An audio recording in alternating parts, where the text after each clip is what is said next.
नाज़रीन तव्हांखे हिकु अफ़सोसनाक ख़बर खां आगाह कंदा हलूं त जोही में मज़दूरी कंदे मिटीअ जी ॻरी भिक किरण सबबि नौजवान फोत। जी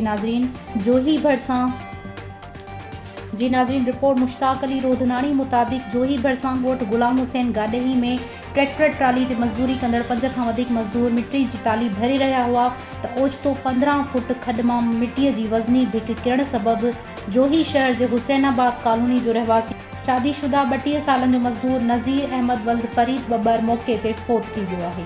जी नाज़रीन जॾहिं त मज़दूर शेरल वल्द मोहम्मद हसन टंग भॼी पवण करे सख़्त ज़ख़्मी थी पियो आहे, जंहिंखे संदसि साथी मज़दूर तालका अस्पताल जोही पहुचायो, जिते मज़दूर नज़ीर अहमद बब्बर जी मौत जी डॉक्टरनि तस्दीक कई ऐं ज़ख़्मी मज़दूर शेरल बब्बर खे फर्स्ट एड ॾिनी वई आहे।